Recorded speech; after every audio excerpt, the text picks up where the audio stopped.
A segunda temporada de Alice in Borderland chegou na Netflix no último dia 22. Eu assisti só nesse final de semana, porque com essa coisa de Natal, gente, não sei como vocês arrumam tempo na agenda. Eu não fui capaz. Assisti só esse final de semana realmente. Matei 4 episódios, ou 4, 5 episódios num dia, matei o restante no dia seguinte e tenho as minhas considerações a respeito da temporada como um todo, mas também trago aí teorias sobre uma possível terceira temporada. Coisas que talvez a gente pode ter deixado passar, pode não ter prestado tanta atenção. Quero compartilhar os meus pensamentos com vocês. Se você é novo aqui no canal, seja muito bem-vindo. Espero que você goste desse vídeo. Se você gostar, aproveita para conhecer os outros vídeos aqui do canal. E sem mais delongas, me siga nas minhas redes sociais também, por que não? Vamos conversar então a respeito do grande finale de Alice in Borderland. Pra quem se deu ao luxo de dar uma pesquisada a respeito da fonte original, né, do mangá aonde surgiu Alice in Borderland, o final ele não é nada majestoso, não é uma coisa que a gente não estava esperando acontecer. Na verdade, todo mundo que procurou saber um pouco mais sobre o mangá ou que já acompanhava a história original sabia exatamente o que esperar deste final. Ainda assim, foi muito bem feito, muito magnífico, e eu preciso dar os parabéns à série por isso. Vou começar falando sobre a minha opinião da temporada como um todo, como um espectador ali que estava esperando uma coisa um pouquinho diferente. Eu achei, principalmente nos primeiros episódios, que a série foi um tanto quanto arrastada. Não num mau sentido, não tô dizendo que a série não soube conduzir o seu roteiro. É mais por uma expectativa que eu tinha criado. Eu criei uma expectativa em cima de Alice in Borderland que, considerando que os nossos personagens entrariam pra jogar as cartas maiores, eu estava esperando mais dedo no fiofó e gritaria, sabe? Eu tava esperando sangue jorrando na tela, gente morrendo à torta e à direita. Tava esperando, inclusive, perder alguns dos personagens favoritos nesse processo. Tava esperando muito mais do Niragi, embora ele tenha entregado bastante, eu tava esperando um pouco mais dele. Achei que ele ia vir mais vilanesco, mas eu entendi o que fizeram com o Niragi. A gente vai conversar um pouquinho mais a respeito disso um pouquinho pra frente do vídeo. Mas eu tava esperando um pouco mais. Eu achei os primeiros episódios muita falação. E eu entendo que é importante que a gente tenha bastante diálogo nessa história, principalmente porque nessa segunda parte aqui, nessa segunda temporada, nós fomos conhecendo um pouco mais dos personagens que a gente não sabia muito sobre a vida deles no mundo real até agora. E isso é importante pra gente entender as escolhas que determinados personagens vão fazendo durante essa conclusão da segunda temporada. Então quando a gente vê lá o Tishia, né, a gente descobre por que ele tinha aquela pose de marrento no início, como que foi feito a mudança dele, porque foi um dos melhores personagens dessa temporada, sem sombra de dúvidas, carregou consigo os melhores jogos da temporada, preciso dar pra ele assim, ó, os parabéns. Quando a gente foi lá pra prisão, naquele jogo que eles tinham que adivinhar qual era o naipe no colar, gente, eu perderia muito fácil, simplesmente porque eu não sei a diferença entre naipes. Mas Jussara é tão simples, espada... Menino, pra mim é triângulo, coraçãozinho. Se eu tiver que falar, eu ia matar um monte de gente, não porque eu estava mentindo ou porque eu era o rei da parada, não. É simplesmente porque eu ia errar, eu não sei falar os naipes, entendeu? Eu decoro aqui, segundos depois eu já esqueci qual que é o meu naipe de qual. Então eu falaria pra pessoa 1, certeza que eu ia matar a pessoa sem querer. Mas aquele jogo foi sensacional, a forma como ele se portou, o plot twist no final. A gente teve aquele outro jogo de matemática, esse daí, meu filho, eu sei a primeira virar gelatina. O jogo, na verdade, ia ficar com dó de mim, ia falar, deixa eu matar essa menina antes que ela passe muita humilhação, e já ia tacar aquele trem em cima de mim e eu ia virar uma gelatina. Mas a gente teve ótimos jogos com ele, e ele traz ótimas reflexões, porque ele é um excelente jogador, ele sabe ler o ambiente onde ele está inserido, e a gente percebe que ele não tinha uma enorme pretensão de continuar vivendo. Era meio que, se for pra eu continuar, eu vou continuar, mas se eu não continuar, eu aceito o meu destino. E isso é que torna o personagem muito interessante, e a gente entende por que ele tinha esse tipo de comportamento quando a gente vai pra história dele no mundo real, né? E é importante porque o que a gente percebe no final de Alice in Borderland, se esse for realmente o final, é que eles estiveram numa espécie de umbral, né? Numa espécie de... não seria necessariamente um purgatório, mas é um lugar onde você fica quando você tem uma experiência de quase morte. Então, você passou por uma experiência de quase morte, você fica ali até você decidir se você quer continuar vivendo, se você quer voltar para o mundo real, ou se você quer morrer de vez, né, e ir para outro plano, etc, etc. Obviamente que eles não sabem disso, mas essa experiência deles dentro de Borderland é o que vai moldar eles para que eles façam escolhas diferentes quando eles voltarem para o mundo real, quando eles acordarem do coma ou do que quer que eles estejam, que no caso deles foi uma parada cardíaca. cardíaca, né? 1 minuto aqui no mundo real, e para eles foram tantos e tantos tempos. Mas o mais importante disso tudo é que, quando a gente vê isso, a gente entende... Porque todo mundo que passa por uma experiência de quase morte, quando volta, diz que agora quer fazer as coisas diferente, porque realmente é uma experiência que muda a vida da pessoa de alguma forma, né? Tem gente que volta com alguns relatos sobrenaturais de experiências que tiveram, algumas pessoas conseguem se recordar disso, outras não. A gente tá vendo isso, inclusive, sendo debatido em Manifest. Se você gosta de Manifest, eu faço vídeos de teorias aqui no canal. Eu tenho vários vídeos onde eu falo sobre Manifest e, inclusive, comecei a falar agora de experiências de quase morte, porque dentro da trama a gente tá vendo um pouco disso também. Então eu achei super legal. O Xixia é um personagem extremamente interessante. A forma como ele se... Eu não posso nem dizer se redimiu, porque não tinha necessariamente algo pra ele se redimir, mas a forma como ele evoluiu, né? Como ele foi ganhando humanidade no decorrer da trama, né? Quando a gente vê ele se colocando pra defender o Arisso, ou simplesmente a relação entre ele e a Quina, que os dois são, tipo, melhores amigos, e realmente ele se preocupa com ela da mesma forma que ela se preocupa com ele. Então você consegue enxergar esses traços de humanidade. E aqui nem eu falei pra vocês do Nirag, né? O Nirag, ele é um personagem extremamente incrível, foi muito bem interpretado, inclusive, porque o Nirag, ele decidiu ser um cara ruim, com base no universo onde ele estava inserido, com relação às coisas que ele sofreu enquanto ele estava no mundo real, mas ele está inserido em um universo que aparentemente as regras são completamente deturpadas, onde você precisa fazer de tudo para você conseguir sobreviver. Ele acabou montando essa nova skin dele aí, onde ele é uma pessoa desprezível e ele faz de tudo para se manter nesse papel. Então, embora em alguns momentos, principalmente quando ele vai pra cima da Uzagi, a gente sinta nojo e a gente queira que ele morra logo,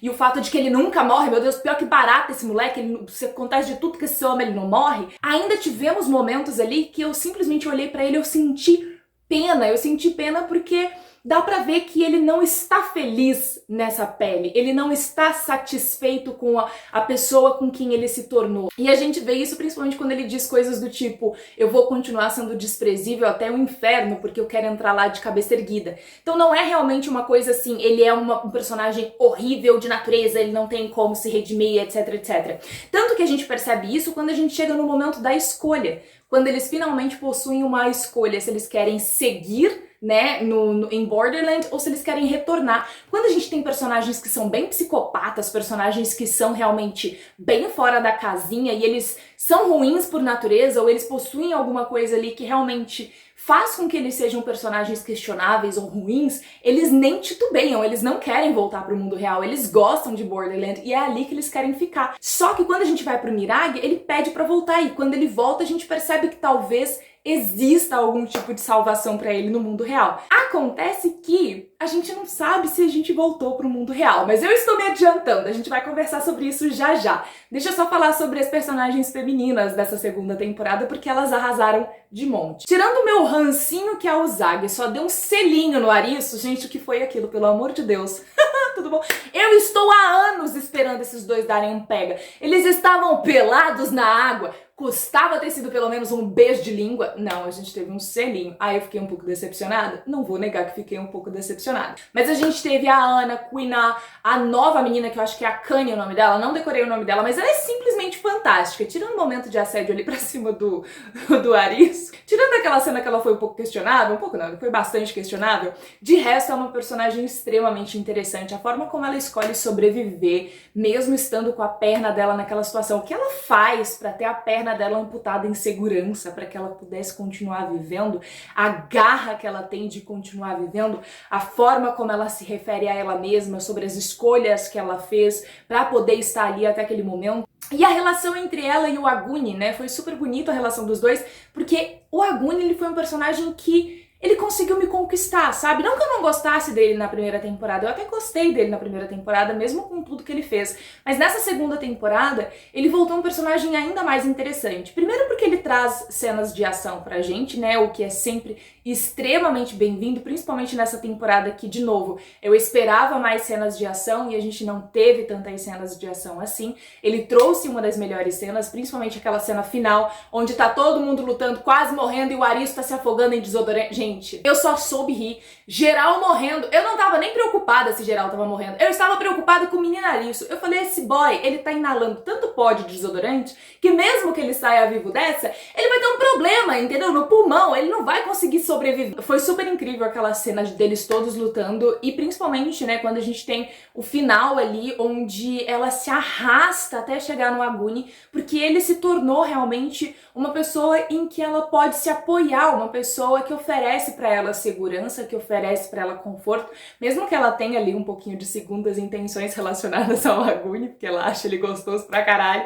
mas ainda assim ele se tornou alguém em que ela pudesse se apoiar naquela, principalmente naquele lugar, mas também talvez no mundo real, porque a gente viu a história dela no mundo real e a gente sabe o ranço, né, o ódio que ela guardava do descaso da mãe dela com ela, enfim. Então a gente tem um embasamento para ela ter esse apego com o Aguni e a forma como o Aguni cuidou dela também e a forma como ele protegeu o Arisso, tudo isso é muito legal. De novo, a temporada em si, como um todo, gente, eu gostei bastante. Eu acho que realmente eu só senti um pouquinho de cansaço nos primeiros episódios. Mas aí tá, então o que a gente descobre quando a gente chega no finzinho é o que era esperado, né? A gente tem o Arisso indo enfrentar finalmente a Rainha de Copas num jogo de croquet que eu achei incrível. Queria que tivesse flamingos de taco? Não queria, vamos proteger os animais, né? Alice no País das Maravilhas foi um pouquinho dura ali com os bichinhos. Mas a gente tem a Rainha de Copas, né? E a regra do jogo, ela parecia simples demais pra ser verdade, e depois a gente entende o porquê. Não interessa quem ganha ou quem perca, o importante é que eles finalizassem as 3 rodadas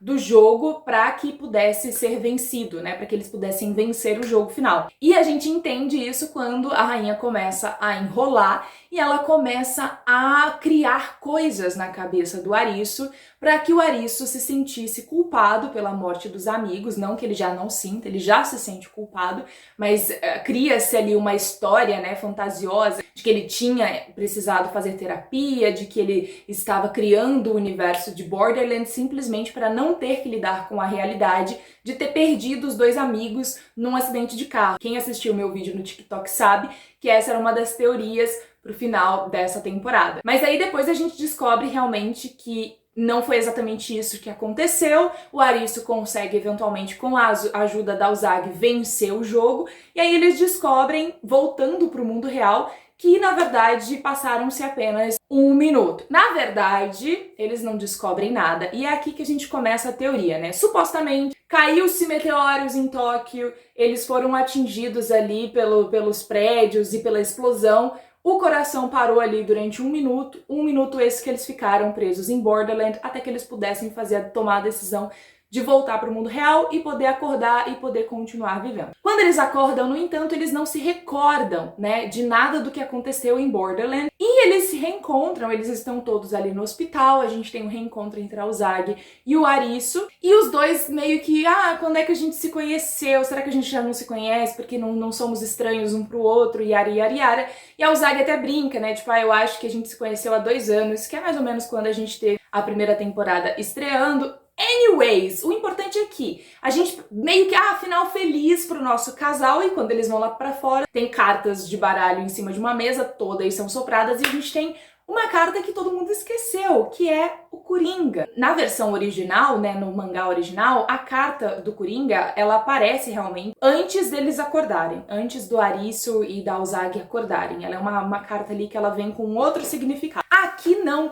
Aqui essa carta ela já passa uma mensagem de que, olha, se a série for encerrada, se a gente não ganhar uma renovação, uma 3ª temporada, esse é o final da história. Tivemos uma conclusão para todos os personagens, explicamos o que realmente tinha acontecido. A Borderland ficou até que bem explicada, foi ali um umbral, um local onde eles ficam, né, entre a vida e a morte, enquanto acontece o que tem que acontecer no mundo real, etc, etc. Então a história está explicada. Mas e se não for o fim? E se eles quiserem, né, renovar essa história e manter uma 3ª temporada? Será que os nossos jogadores voltarão para Borderland e como eles explicariam isso? E é aqui que entra a minha teoria, né? Eu acredito que se a gente for para uma 3ª temporada, a gente pode descobrir que esse momento nada mais é do que mais um jogo. Eles estão inseridos em mais um jogo. Por que eu estou falando isso? Porque a gente teve um momento ali do jogo, né, com a Rainha de Copas, e tem alguns pontos ali que me chamaram a atenção. Primeiro que, quando eles ganham todos os jogos, né, quando eles vencem todas as partidas, é anunciado de que eles venceram todos os jogos existentes por enquanto, por agora. Esses são os jogos que a gente tinha pra vocês por agora. Pode ser que a gente tenha mais jogo aí pra vocês. Ok, falando se Borderlands realmente for tipo um local entre a vida e a morte, faz sentido que seja por enquanto, porque mais pessoas provavelmente passarão pela mesma coisa, né? Todos os dias a gente tem pessoas aí no mundo inteiro enfrentando esse tipo de situação. Porém, pode significar também que os jogos não acabaram de fato. E aí a gente tem a rainha, quando ela é questionada pelo Arisso, ela fala assim, olha, independente da escolha que você faça quando a gente terminar esse jogo, porque vai ser dado pra você uma escolha, independente da escolha que você faça, você vai descobrir mais a respeito de Borderlands. Você vai descobrir o que aconteceu. Quando eles voltam pro mundo real, eles não se recordam de nada. Então não é como se eles descobrissem o que de fato aconteceu. Não é como se eles pudessem falar, porra, todo esse tempo que eu passei em Borderlands durou-se apenas 1 minuto e a gente viveu aquelas loucuras e agora tá explicado, porque a gente teve uma parada cardíaca, o coração parou.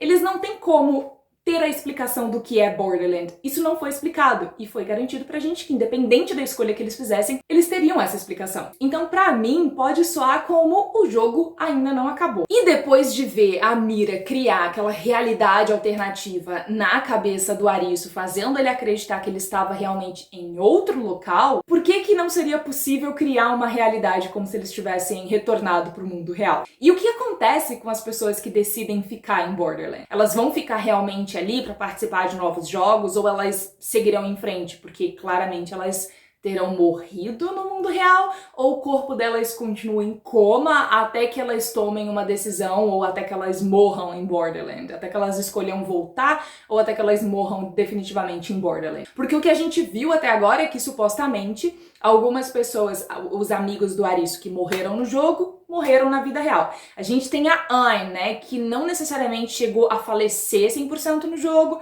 parece que ela estava entre a vida e a morte no jogo, e aí o jogo encerra e ela retorna, mas a gente percebe que ela não acordou, ela tá tentando voltar, mas ela ainda não voltou. Então tem muita coisa ainda que pode ser explicada, sabe? E a gente tem muita coisa que pode ser utilizado pro caso de uma terceira temporada. E eu acho que essa última carta, ela vem com isso. Ou é uma brincadeirinha, falta uma carta, pode ser que algo ainda aconteça, mas esse é o final, se a gente não conseguir continuar a história. E se a gente conseguir continuar a história, é ótimo, porque a gente ainda tem muita coisa pra contar. Essa é a minha opinião a respeito da temporada no geral. Eu quero só reforçar aqui que o Rei de Paus, ele fez o nome dele. Acho que teve uma participação muito pequena, a gente deveria ter visto mais sobre ele. É sobre isso que eu tô falando, gente, porque assim, o jogo do Rei de Paus, né, do Peladão, eu tava esperando mais daquele jogo. Pela forma como foi proposto no trailer, eu tava esperando que a gente tivesse muito mais desses personagens, sabe? O jogo dele não me pareceu muito um jogo de um rei, assim, me pareceu, tipo, mais um jogo de uma carta normal. Quando a gente vai pro outro rei lá, que eu nunca sei, gente, valete, rei, eu tô dizendo, eu sou ruim com baralho, mas quando a gente vai pros outros maiores, como os jogos do Xixia, ou como, por exemplo, a própria Rainha de Copas, enfim, são jogos mais manipulativos, né? O dele eu achei um pouquinho fraco, mas eu adorei os personagens, então eu não tenho do que reclamar realmente. Mas essa é a minha opinião a respeito de Alice in Borderland na segunda temporada. Eu gostei muito, achei o final genial, mas eu acho que a gente ainda tem possibilidade pra continuar essa história. Deixa aqui nos comentários o que você achou, qual foi a sua opinião de modo geral e se você gostaria que Alice in Borderland tivesse aí uma terceira temporada. Eu não reclamaria de ver Arisso, o Zarg, Xixia e toda essa galera, porque eu realmente amo todos eles de paixão.